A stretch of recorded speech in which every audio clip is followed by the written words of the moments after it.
So, hello everyone. I'm the Honorable Lady Jane Wolfton.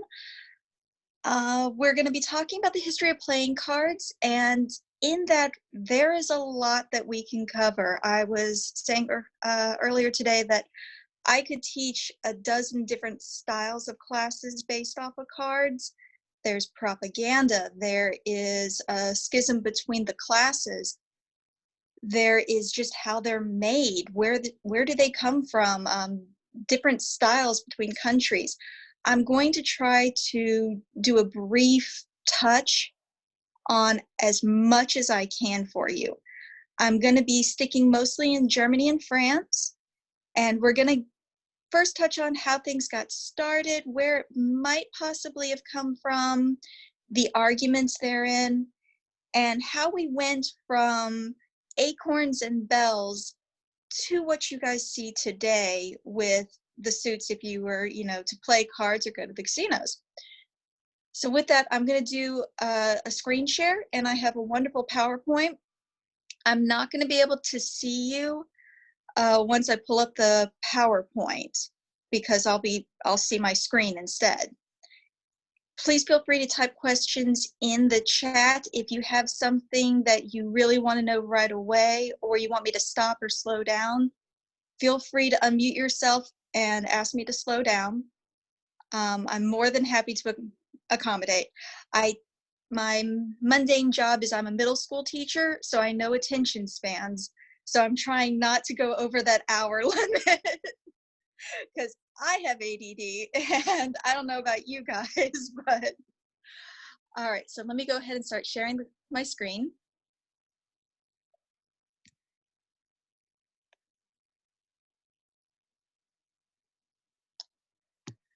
All right, so let's come down into this. So medieval Snapchat, it's what I mostly think of when I think of the playing cards. And the reason that is when you look at playing cards, you are seeing such artistry, but you're seeing such humanity in them. There is little snippets of actual medieval life in each card, whether it's just the style of garb that we're seeing, or even opinions and propaganda and division happening. So there's so much artistry in them, and it's just a snapshot of it. It's not a big portrait. It's just one person or 2-3 people doing something. So it always makes me think of your Instagram post or your Snapchat post. And we're going to be touching on the history of playing cards and, like I said, how we went from the baubles and bells to the hearts and clovers. So where do playing cards come from? There is a lot of debate on if it started in more of the Arabic cultures and came over with the wars and with the Knights Templars and all of that, just in the same way that chess and other games came over. That's kind of an old mindset of it. A lot of the literature that I'm reading, and at the end of this, I will go over everything that my information came from. A lot of the literature and the documentation that I've been reading, it has a different opinion, and one that I'm more inclined to believe. For starters, when you look at playing cards, you have the face cards, you have the house. Arabic culture doesn't tend to draw people. It's a little taboo. It's against the religion. Whereas what we're about to look at, China has no qualms about this. And what we see is money cards. They played games like cards with money, and then they started to have what they called money cards. I think of it like Monopoly money, where it's not quite their money, but it looks like it. And these Chinese notes, paper money, which originated as early as 618 in the Tang Dynasty. And when we look at these, we can kind of see the face cards. We can see symbols in them. Let's see here. Another thing to note is that these right here's a big drawing of the Quan Pi, or the Chinese playing cards. So this is what the whole deck would have looked like. And you can see kind of how we have the face cards, we have the symbol cards. And here's a close-up of one of the Chinese playing cards. And we even see this influence in Japan. Japan has a flower game, and it goes through the different seasons. We're going to have the plums, the cherry blossoms. It's going through all of the months in this game. So with the Silk Road and with trade, I can kind of see cards coming from the East Asia of this nature more than I can the Arabic cultures. These are domino cards with coins, scrolls, and other symbols. Another way that they possibly could have come over to our side of things. Now, the other thing is, if you're over there and you're playing with these domino cards or these money cards and you come back to Europe and you decide to make playing cards of your own, one of the reasons we don't have a lot of documentation on this is, one, if you're copying somebody else, just like in school, you don't give credit to the person you're copying. You know, if you're cheating, you're not going to cite that source. The other reason is a lot of the documentation we do have is later, and it's all centered around laws prohibiting the playing of cards, or it's in the guilds and the making and commissioning of playing cards. So you're not getting a whole lot of documentation on the creation of them, except in some of the guilds on how to make and trademark stamps and things like that. Most of the paperwork we have on it is based around laws telling people they can't play cards. I'm going to start everyone out with the Stuttgart deck. Like I said, if I'm butchering this pronunciation, please forgive me. We are going to mostly be in Germany. There is a reason for that. I will get to that later. If you have already guessed, good for you. Don't spoil it for the rest of the class. So this deck is absolutely stunning. It's all hand painted. It's 52 cards. The commissioner is unknown. Now, this is one of the other reasons why they weren't mass produced. Everything is hand painted. Every single little piece. So think about all my artisans out there. Think about having to paint this type of level on each card.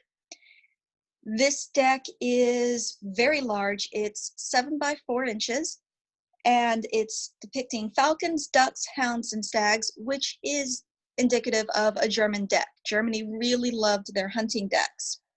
You're going to have the you're going to start with the king.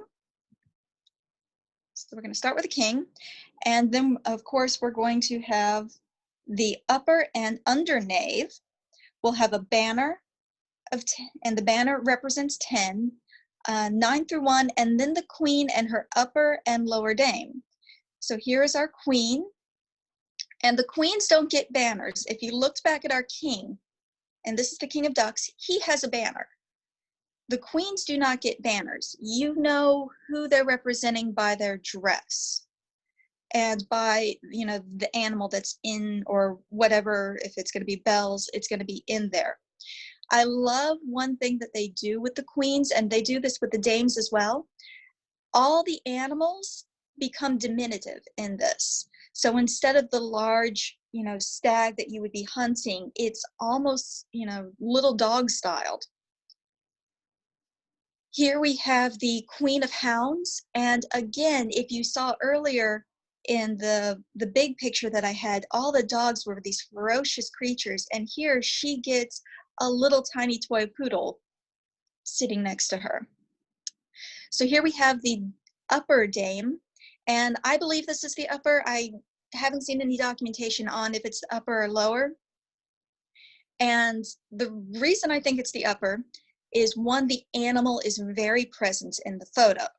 You can see that clearly this is the stag.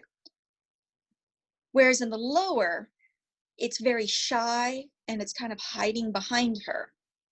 And we see this again with the upper dame with the dog. Dog's nice and present. And in the lower, the hound is kind of hiding in her skirts, just like a real hound would.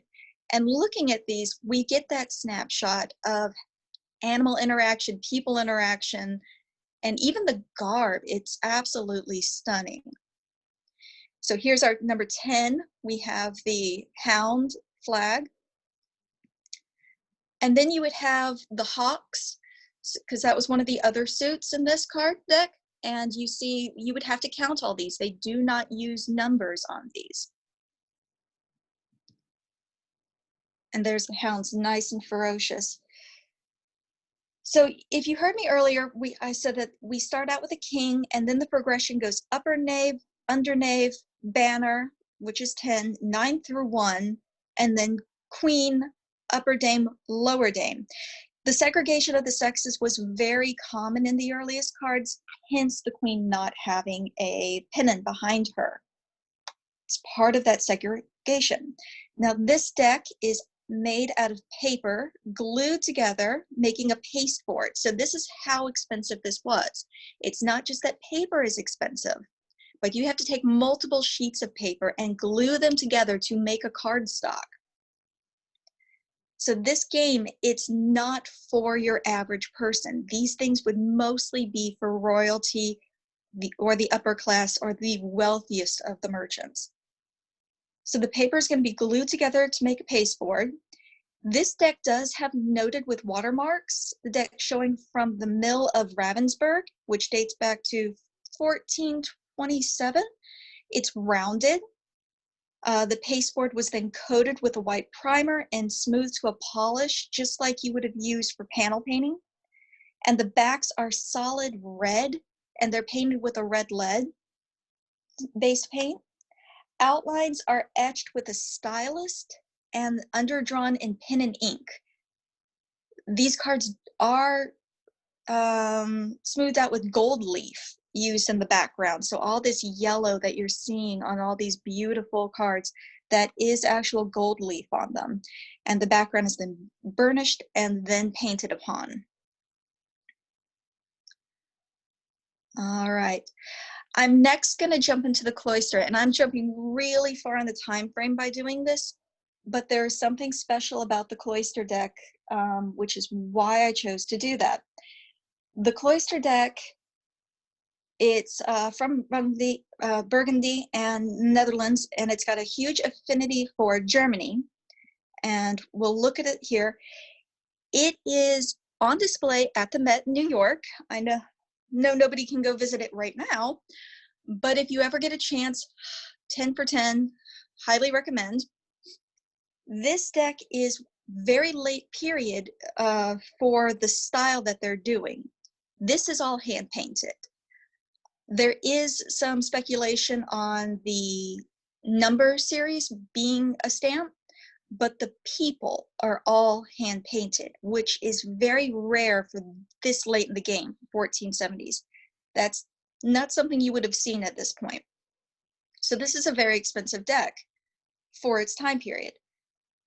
It's oval shaped. Watermark has a P capped with ornamentation, but it's unidentified. We don't know who that watermark belongs to. The outline is traced on the pasteboard, probably with a template, and we do know it's cut with shears because there's evidence of a downward pressed edges around the card. The face card, as I said, they're all done entirely freehand with pigments of organic glue, glare of egg white and varnish, or not varnish, vinegar. Gum Arabic, red ochre and madder being used. These are very, for this time frame, older styled pigments and models being used on these. So somebody was a Scadian at heart and said, hey, I would like for you guys to use something 100 years older than what we're doing today. And we're going to take a look at them. This deck is the horns, collars, tethers, and noose. Very indicative of the German styling because hunting theme. And here's a nice picture of all of those items being used in art.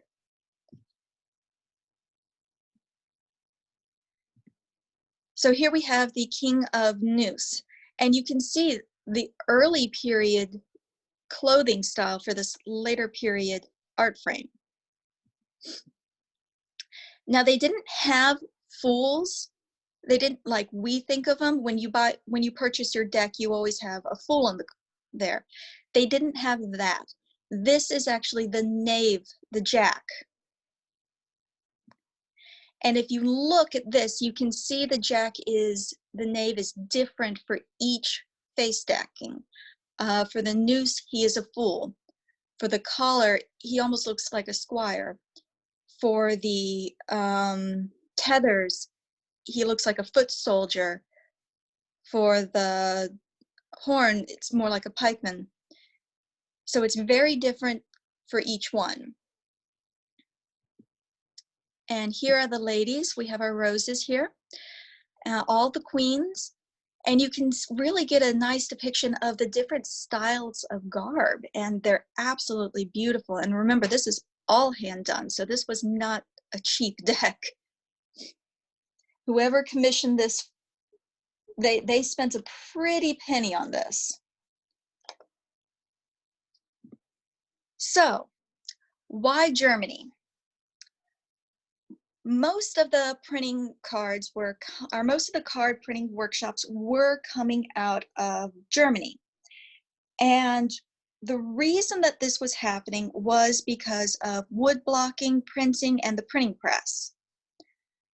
Now, when we had the earlier cards and we were talking about everything was done by hand, so only the elite, only the very wealthy could afford them.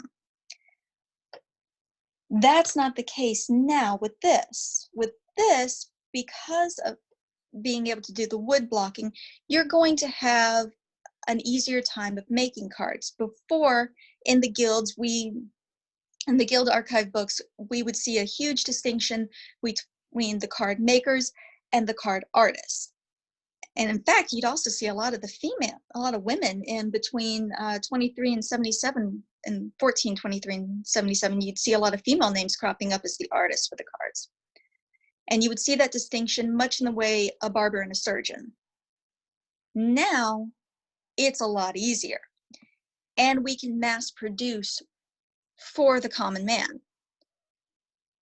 This is when we start to see a lot of laws taking over. Here we have a nice wood block, whole sheet, cut out by hand, and then painted with watercolors.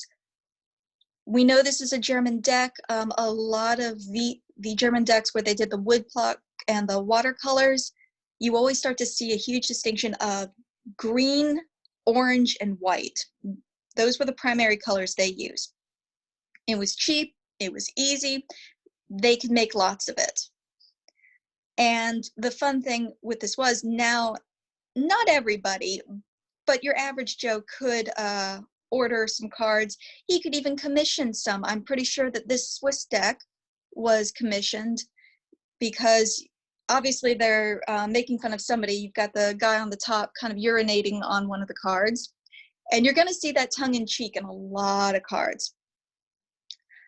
For a lot of the German decks and a lot of the Swiss decks, you're going to see a lot of acorns and bells, swords, clubs. This deck has flowers and shields. This is probably the most popular deck at the time that was pretty widely produced. This is from 1530, press 1440, cards produced from woodblock. It's a simple design and production, usually the cards will be limited to 2 colors. This one doesn't have any. It's the Liechtenstein playing cards, and it features swords, batons, coins, and cups. It does have a 5th suit, shields. Usually you would want to buy a 5th suit instead of just the regular 4. This would be because if you lose a card or 2 from a suit, you have a spare suit. If you're wondering which one is the clubs, it's the one that looks like the guy's carrying around a golf club.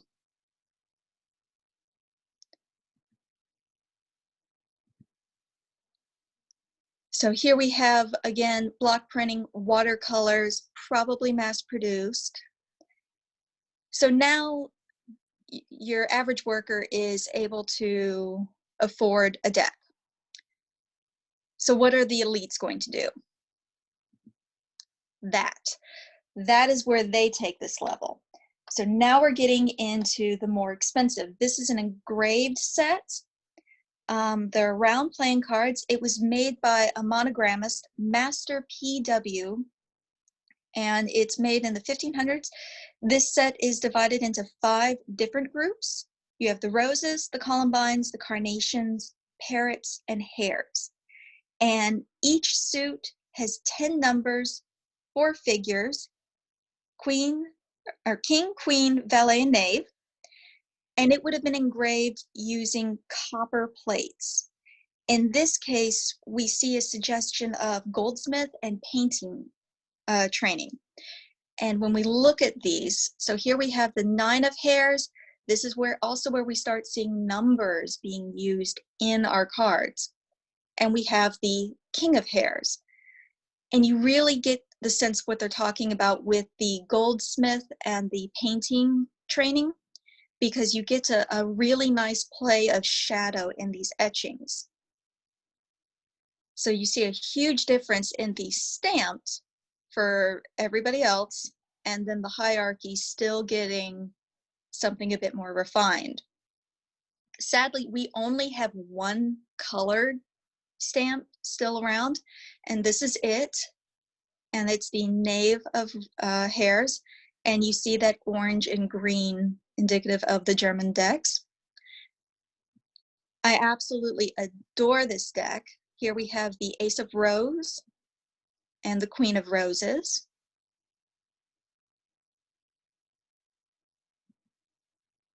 Here's her king. And with the kings and queens, you're always going to know who they are with cards in the period because they're usually seated. They don't have to get up and walk around.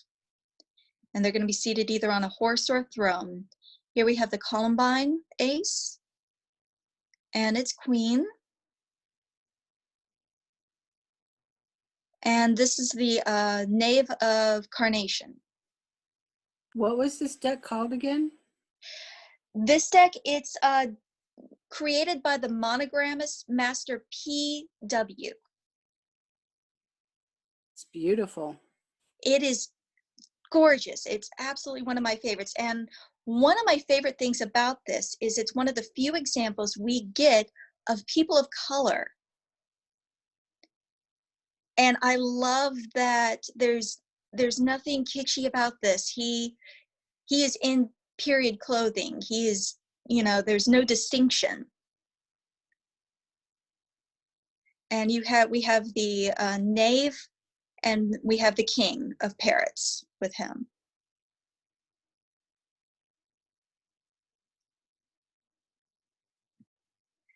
So next I'm going to be showing you the courtly household cards. And here's another set that is a luxury deck. This is not for your average person.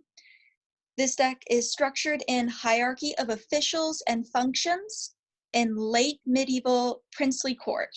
It holds 4 suits, heraldic shields blazoned with arms of kingdoms of Germany, Bohemia, Hungary, and France. The rank is going to start with the king, and now we're going into the queen as being the next card. So we're starting to see that progression towards things that we know with cards. No longer is it the king at one end and the queen at the other end of the deck. Now they're sitting side by side. And then this deck goes into their household.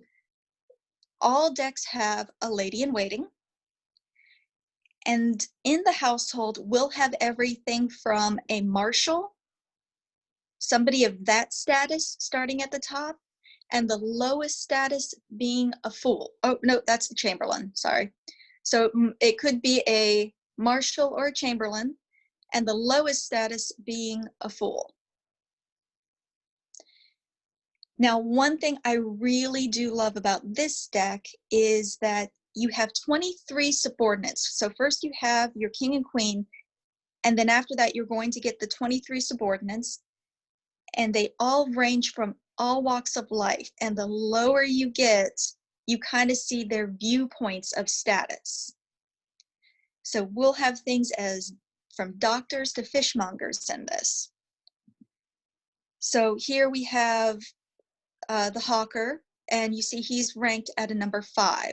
So it's almost in a way like when people are ranking people on looks, I hate to say, but you're seeing what they thought of for jobs in 1 through 9, basically. Here we have our poor gentleman carrying the chamber pot. Still has to be dressed up, but because he's in the court household, but he's got to carry his chamber pot. I love this one, Potter. She's number 1. She's right above that fool, but it's a female, and she's doing her thing, and she is barefoot and bare armed, not something you typically think of. And you can see to depict which household they're belonging to, we always have the shield on the side and the number somewhere. She's got the 1 in the corner, and she's got her Bohemian shield there. Our French cook, our tailor,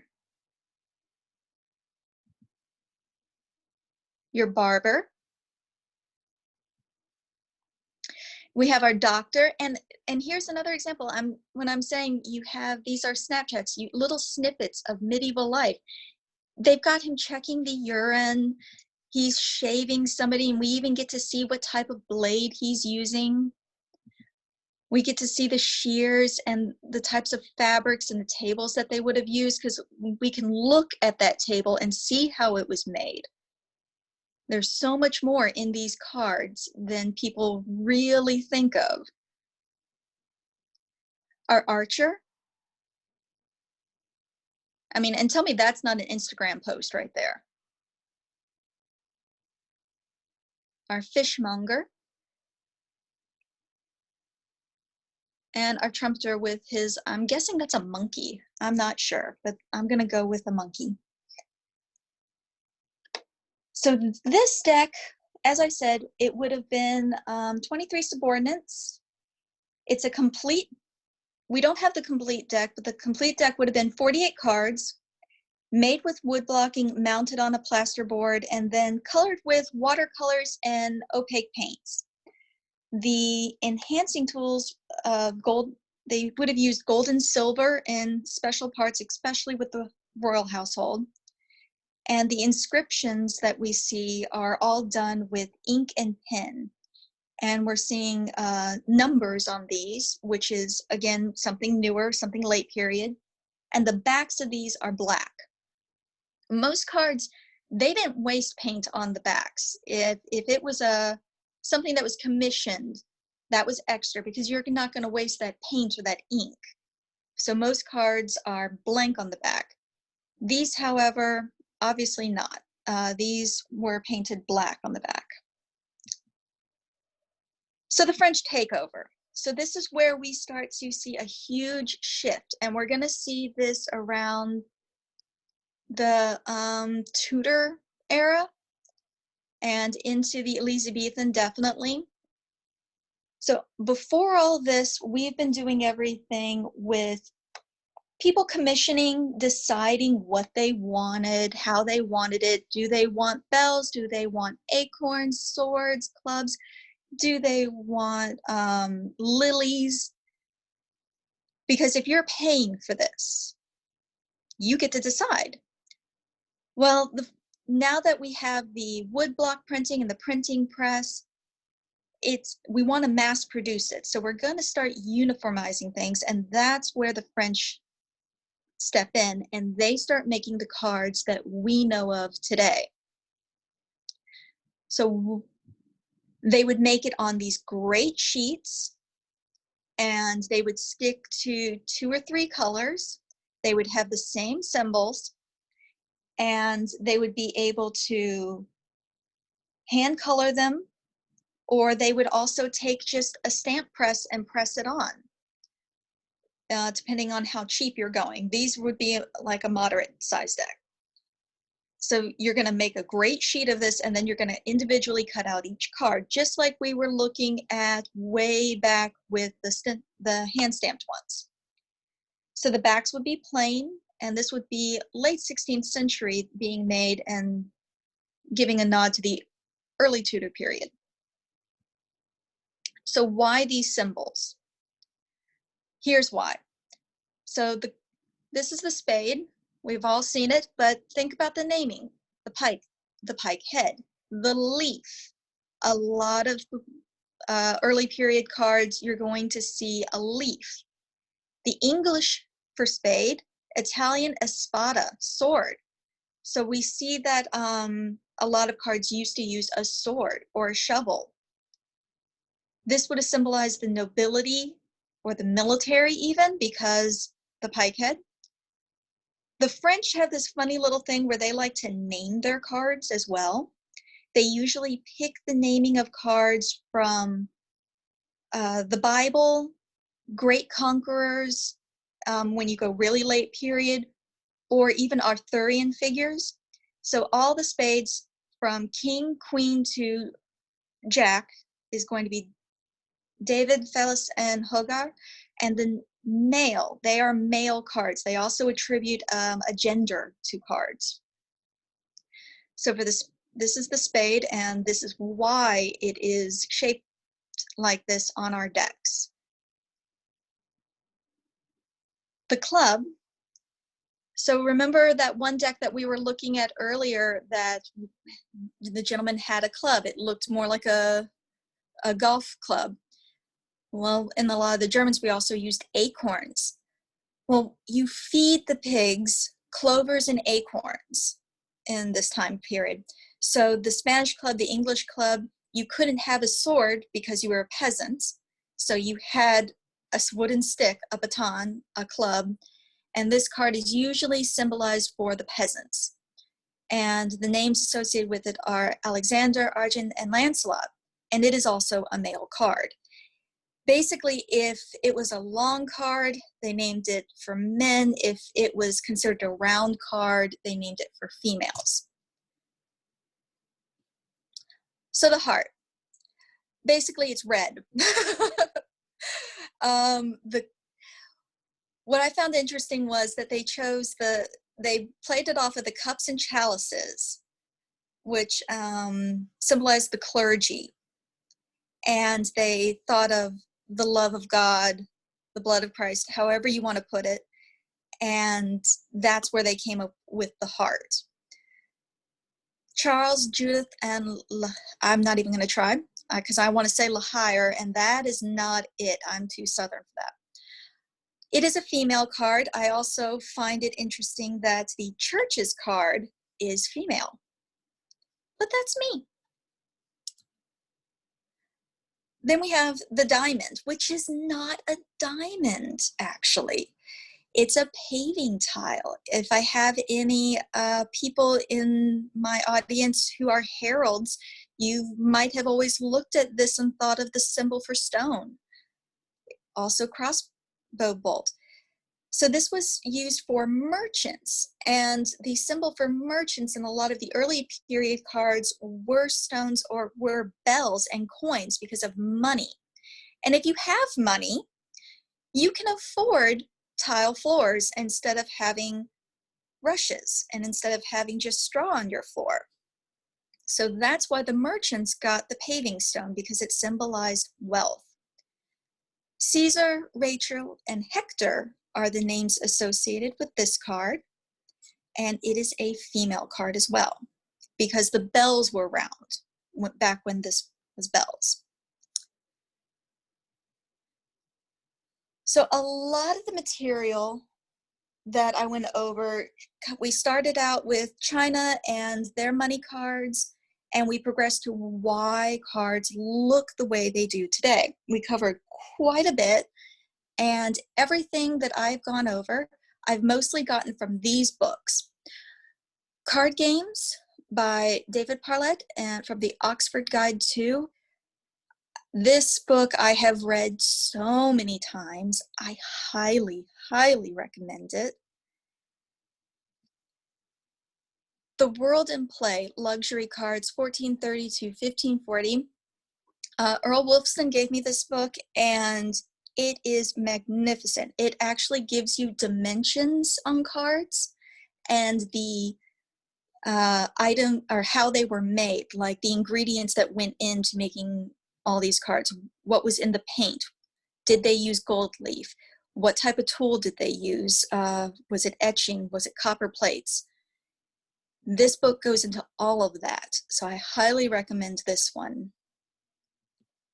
And then A History of Playing Cards. This book is fabulous because it is packed with pictures. The card game, the Oxford Guide, doesn't really have a whole lot of pictures. It's mostly documentation. The History of Playing Cards has a good balance of pictures and documentation. So these three, if you're interested in buying books on cards, these three are the holy grail in my opinion. All right.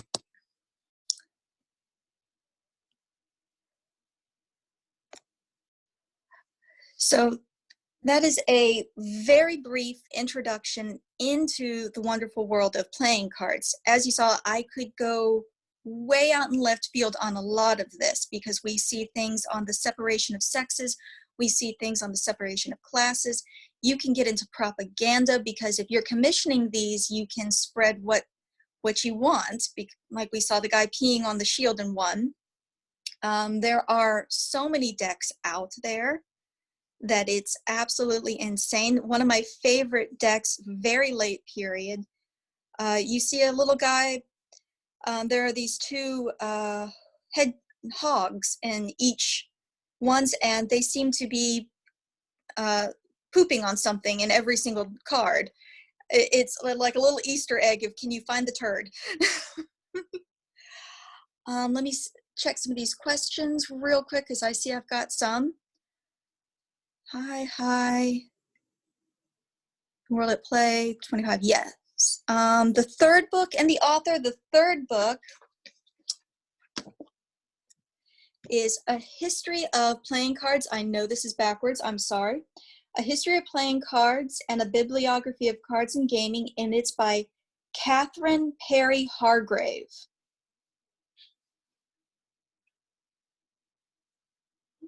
Catherine Perry Hargrave. It is really good, and as you can see, it is just chock full of pictures. None of them are color, sadly, whereas this book, it's all documentation. There's one little section in the middle with pictures, but the rest of it is all just words. But they're very good words. And as you can tell from mine, I have read this way too much. It's falling apart on me. The Word at Play, it has lots of pictures, and they are all color as well.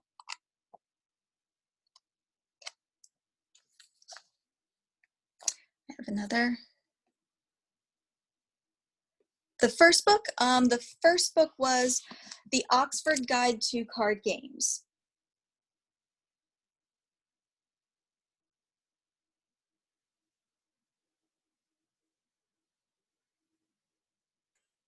Who's the author of that book? David Parlett, P-A-R-L-E-T-T. Hey, thank you. You're most welcome. Happy to help with that. Other good sources, the British Museum have a lot of cards available to look at, and they do give all the dimensions. Some of the dimensions that I used in this that I talked about, that's where I went and found them. The Met, as I said, it has that one hunting deck available to go view, and it is the only deck from that time period that we still have the full deck of. Most decks were missing a card or two. That deck, we still have the absolute full deck. This book, I remember somebody was asking me about one of the things that I went over. They do get into Master PW, And they do get into his cards with the etchings on them. And a lot of these cards, you're going to discover that they were created by actual artists, or they mimicked artists. We looked at this gentleman here earlier, and we can see that he actually got his inspiration from actual artwork. And when we looked at this lady in waiting here, we can see actual inspiration came from more artwork. And that's one of the things I loved about these is you're going to look at these pictures and you're going to see actual medieval life happening in these pictures. She's playing this instrument. You can look at it and you can say, what is that instrument? And then you're down another rabbit hole. I was talking about it with somebody recently, and we were looking at one of the books, and you could see he immediately had to go start making garb based off of one of these because he saw a hat he'd never seen before. So it's very inspiring. Any other questions? Oh, I have something in the chat. My profile pic is one of those cards. That's awesome. That's awesome. Thank you for the compliment about my recommendations on books. Yeah, I have other gaming books, but these are my babies. These are the ones that if you are really passionate about playing cards the way I am, these are your go-to books.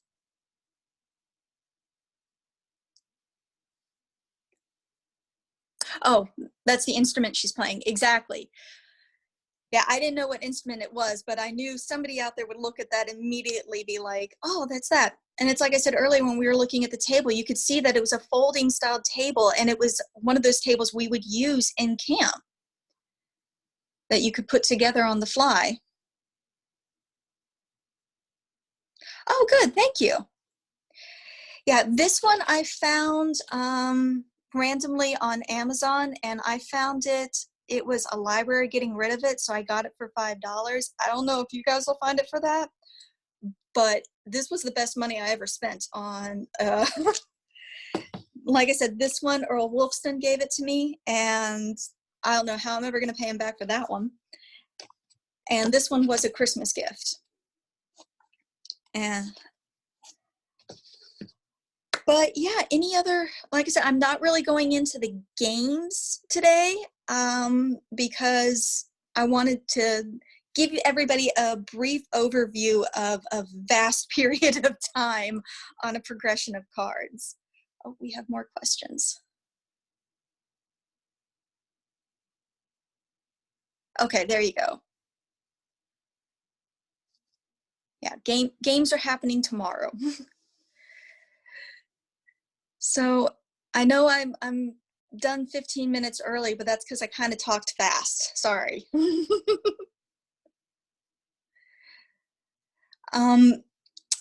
If you guys are interested and you had fun with this, I can definitely do more types of classes. Like I said, I can make a dozen different classes based around many things because each country had their own style of playing cards. We stuck mostly with Germany because they mass produced the most cards because they invented the printing press and they seem to enjoy it the most. French, we dived into a little bit because they took over and changed the way cards look. But Italy, Spain, Switzerland, England, they all had their own different styles.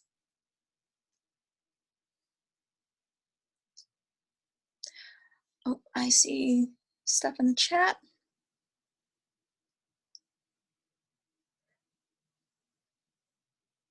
Okay. I have not heard of that book, The Playing Cards and Illustrated History by Detlef Hoffman. I'll definitely have to look that one up. Oh, teach all the classes. I will do my best. All the classes. I hope everyone has enjoyed this one so far. Very good. Oh, thank you. But yeah, I know I'm ending or I'm done, and we still have 15 minutes, so I'm sorry about that. But yeah, that is a brief intro to cards and their history. As I expected, Jane, that was amazing. Thank you for teaching us. We Thank you very appreciate much. you.